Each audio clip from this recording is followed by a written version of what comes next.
আসসালামু আলাইকুম সুপ্রিয় দর্শক, চলে আসলাম এই মুহূর্তে পাওয়া সবচেয়ে গুরুত্বপূর্ণ আবহাওয়ার বিরাট আপডেট নিয়ে। আর কিছুক্ষণের মধ্যেই আঘাত হানতে চলেছে এই বছরের প্রথম শক্তিশালী নিম্নচাপ।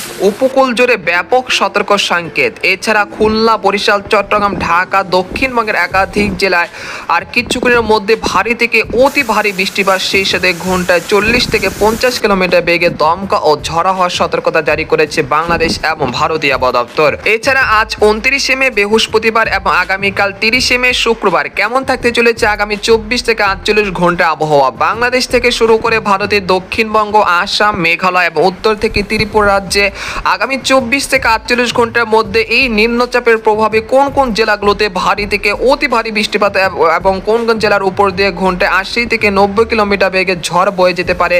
এছাড়া এই নিম্নচাপের প্রভাব কতদিন পর্যন্ত চলমান থাকতে পারে দেশের মধ্যে, তো এই বিষয়ে আরো বিস্তারিত জানতে হলে ভিডিওটি সম্পূর্ণ দেখতে থাকুন।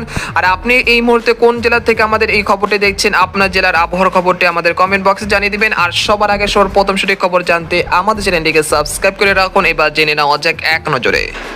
বন্ধুরা, এই পর্যায়ে আমরা সরাসরি উপগ্রহ চিত্রে চলে আসলাম। তো এখান থেকে আপনারা দেখতে পাচ্ছেন যে এই মুহূর্তে ঘূর্ণিঝড়ের প্রভাবে কিন্তু ঢাকা, খুলনা, বরিশাল, চট্টগ্রাম বিভাগের একাধিক জেলা বৃষ্টিপাত শুরু হয়ে গেছে। সেই সাথে দেশের উপকূলীয় অঞ্চলগুলোর উপর দিয়ে ঘন্টায় 30 থেকে 45 কিলোমিটার, আবার কোথাও 60 কিলোমিটার বেগে দমকা ও ঝড়ো হাওয়া বইতে শুরু করেছে। তো আপনারা দেখতে পাচ্ছেন যে বরিশাল, কাউখালী, জয়নগর, তারপর হচ্ছে মিরহাজিগঞ্জ, পাথরঘাটা, খেপুপাড়া, লালমোহন, চরফেশন, বুরহুদ্দিন, ভোলা, হাতিয়া, সন্দ্বীপ, নোয়াখালী, রায়পুর, লাকসাম, হাজীগঞ্জ, চাঁদপুর, কুমিল্লা, ব্রাহ্মণবাড়িয়া, হাটহাজারী, চট্টগ্রাম, কুতুবদিয়া, মহেশখালী, টেকনাফ, কক্সবাজার এই অঞ্চলে বেশ কয়েকটি জেলার উপর দিয়ে ঘন্টায় 50 থেকে 60 কিলোমিটার বেগে দমকা ও ঝড়ো হওয়ার সাথে ভারী থেকে অতি ভারী বৃষ্টিপাত শুরু হয়ে গেছে।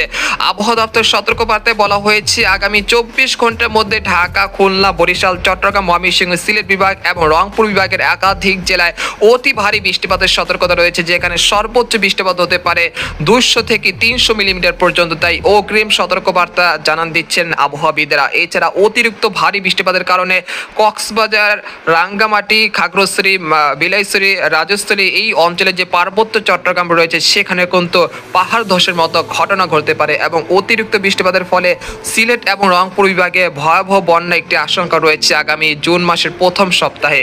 তো অবশ্যই সতর্কতার সাথে থাকবেন। তো আমরা দেখতে পাচ্ছি যে এই নিম্নচাপের প্রভাব কিন্তু ইতিমধ্যে ঢাকা, খুলনা, বরিশাল, চট্টগ্রাম বিভাগে পড়েছে। তবে আজ দুপুর বা সন্ধ্যার মধ্যে ময়মনসিংহ, সিলেট, রাজশাহী বিভাগের একাধিক জেলা এই নিম্নচাপের প্রভাব পড়তে শুরু করবে। তো আপনাদেরকে সরাসরি নিম্নচাপের বর্তমান অবস্থান সেটা আপনাদেরকে জানিয়ে দিচ্ছি। তো আমরা দেখতে পাচ্ছি যে এই নিম্নচাপটি আর কিছুক্ষণের মধ্যে স্থলভাগে আঘাত হানা সম্পূর্ণ করবে। তো আপনারা দেখতে পাচ্ছেন যে এটা কিন্তু গতকাল দক্ষিণবঙ্গের গঙ্গাসাগর এবং হলদিবাড়ি এই অঞ্চল দিয়ে অতিক্রম করার সম্ভাবনা ছিল। তবে এই নিম্নচাপের গতিপথ বা অভিমুখ কিন্তু পরিবর্তন হয়েছে। এই মুহূর্তে এটা বাংলাদেশের সুন্দরবনের স্থলভাগ দিয়ে এটা স্থলভাগে আঘাত হানতে শুরু করেছে। এর প্রভাবে বরিশাল, চট্টগ্রাম বিভাগের একাধিক জেলায় রাত থেকেই তুমুল বৃষ্টিপাত শুরু হয়েছে। সেই সাথে কোথাও কোথাও ঘন্টায় 40 থেকে 50 কিলোমিটার বেগে দমকা ও ঝড়ো হাওয়া বইতে শুরু করেছে। তো আপনারা দেখতে পাচ্ছেন যে চরফেশন, হাতিয়া, সন্দ্বীপ, নোয়াখালী, তারপর হচ্ছে রায়পুর, বরিশাল, তারপর হচ্ছে মাদারীপুর এই অঞ্চলের উপর দিয়ে প্রায় 60 কিলোমিটার বেগে দমকা ও ঝড়ো হাওয়া বইতে শুরু করেছে। এরপর আমরা বেলা 11টার দিকে আসার পর দেখতে পাচ্ছি এই নিম্নচাপটি প্রায় বাংলাদেশ এবং দক্ষিণবঙ্গের বর্ডার সংলগ্ন এলাকায় অবস্থান করছে। তবে এর অভিমুখ কিন্তু খুলনা বিভাগের যে মধ্যবর্তী স্থান রয়েছে সেখানেই রয়েছে। এরপর আমরা দুপুর 2টার দিকে আসার পর দেখতে পাচ্ছি যে এই নিম্নচাপের অগ্রভাগের যে প্রভাবটা শুরু হয়েছে সেটা কিন্তু বরিশাল, চট্টগ্রাম, ঢাকা বিভাগের বেশ কয়েকটি অঞ্চলের কিন্তু এই নিম্নচাপের প্রভাবে কিন্তু ভারী থেকে অতি ভারী বৃষ্টিপাত শুরু হয়ে গেছে। সেই সাথে দমকা বাতাস রয়েছে প্রায় 80 থেকে 95 কিলোমিটার পর্যন্ত উঠে যাচ্ছে। এরপর আমরা সন্ধ্যা 6টার দিকে আসার পর দেখতে পাচ্ছি যে এই নিম্নচাপের পুরো যে মুখটা রয়েছে সেটা কিন্তু সাতক্ষীরা, খুলনা, যশোর, লোহাগাড়া, শ্যামনগর এই অঞ্চলে কিন্তু অবস্থান রয়েছে। সেই সাথে ঢাকা, বরিশাল, চট্টগ্রাম বিভাগের একাধিক জেলা এই নিম্নচাপের প্রভাবে কিন্তু ভারী বৃষ্টিপাত শুরু হয়েছে। একই সঙ্গে রাজশাহী, ময়মনসিংহ, রংপুর বিভাগের একাধিক জেলা এই নিম্নচাপের প্রভাব কিন্তু শুরু হয়ে গেছে সন্ধ্যা 6টার দিকে, যেটা আপনাদেরকে আগেই বলেছিলাম সেই মতই কিন্তু আপনারা দেখতে পাচ্ছেন। এরপর আমরা রাত 10টা থেকে চলে আসার পর দেখতে পাচ্ছি যে যে এই নিম্নচাপের অভিমুখ কিন্তু এখন ঢাকা বিভাগের দিকে। তো আপনারা দেখতে পাচ্ছেন যে এটা সরাসরি ঢাকা বিভাগের দিকে অগ্রসর হচ্ছে রাত 10টা থেকে রাত 12টার মধ্যে। সেই সাথে কিন্তু তুমুল বৃষ্টিপাত, সেই সাথে রয়েছে বাতাসের গতি 50 থেকে 60 কিলোমিটার। তো আপনারা দেখতে পাচ্ছেন যে উপকূলে বেশ ভালো পরিমাণ বাতাসের গতিবেগ রয়েছে, প্রায় 60 কিলোমিটার পর্যন্ত উঠে যাচ্ছে। একই সঙ্গে দেশের 4টি সমুদ্র বন্দরগুলোকে 3 নম্বর স্থানে সতর্ক সংকেত দেখাতে বলা হয়েছে। সেই সাথে জোয়ারের পানি প্রায় 5 থেকে 6 ফুট উচ্চতা জলোচ্ছ্বাস হতে পারে, তাই অবশ্যই সতর্কতার সাথে থাকুন যারা উপকূলবর্তী অঞ্চলে রয়েছেন।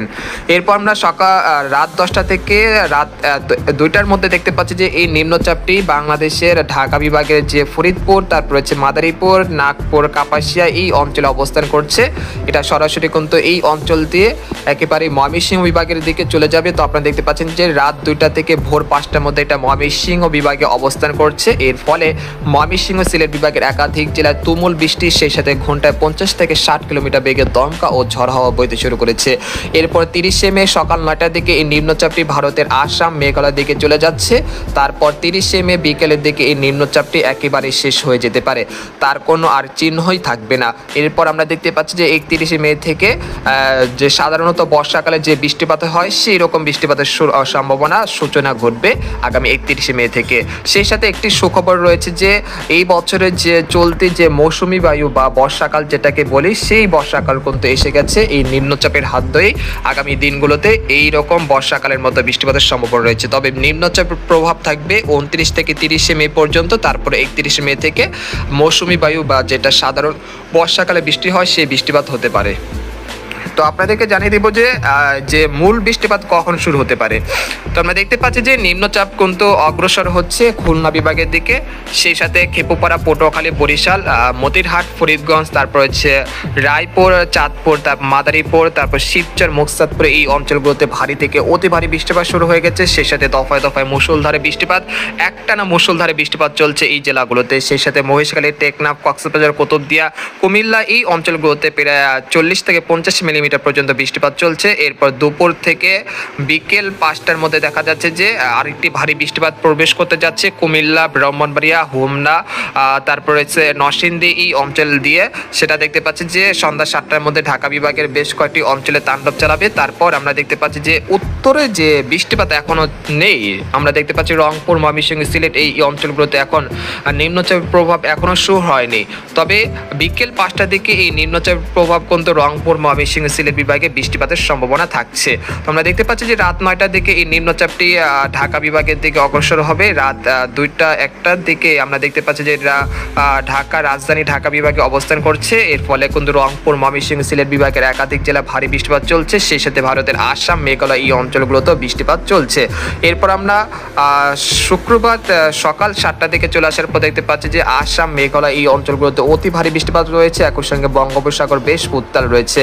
তবে আপাতত আগামী 31শে মে বিকাল থেকে বঙ্গোপসাগর স্বাভাবিক হয়ে আসতে পারে। একই সঙ্গে যে 3 নম্বর স্থানে সতর্ক সংকেত ছিল সেটা কিন্তু নামিয়ে ফেলতে পারে বাংলাদেশের আবহাওয়া দপ্তর। তবে যে বায়ুতাড়িত যে জলোচ্ছ্বাসের কারণে কিন্তু কিছুটা বঙ্গোপসাগর উত্তাল থাকতে পারে আগামী 23 মে পর্যন্ত, তাই 23 জুন পর্যন্ত। তো আপনারা অবশ্যই মাছ ধরা ট্রলার নিয়ে উপকূলের কাছাকাছি থাকবেন। আপাতত আগামী 1 সপ্তাহ সমুদ্রে বা গভীর সাগরে না যাওয়ার জন্য আপনাদেরকে যেটা আপনাদেরকে বলা হয়, সতর্কতা বলা হয়, সেই সতর্কতা আপনাদেরকে দেওয়া হলো।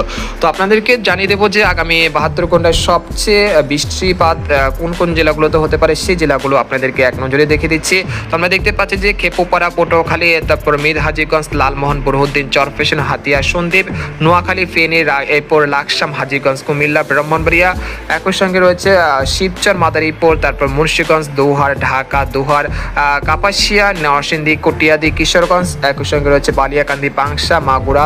সেই সাথে রয়েছে সিলেট বিভাগের সব কয়টি জেলা, একই সঙ্গে ভারতের ত্রিপুরা রাজ্যের আগারতলা, আমবাসা, উদয়পুর, সেই সাথে খাগড়াছড়ি, মানিকছড়ি, দিঘনেলা, চট্টগ্রাম, তারপর সীতাকুণ্ড, কক্সবাজার, কুতুবদিয়া, মহেশখালী, টেকনাফ এই অঞ্চলের কোথাও কোথাও প্রায় 200 থেকে 300 মিলিমিটার পর্যন্ত ভারী থেকে অতি ভারী বৃষ্টিপাতের সম্ভাবনা রয়েছে।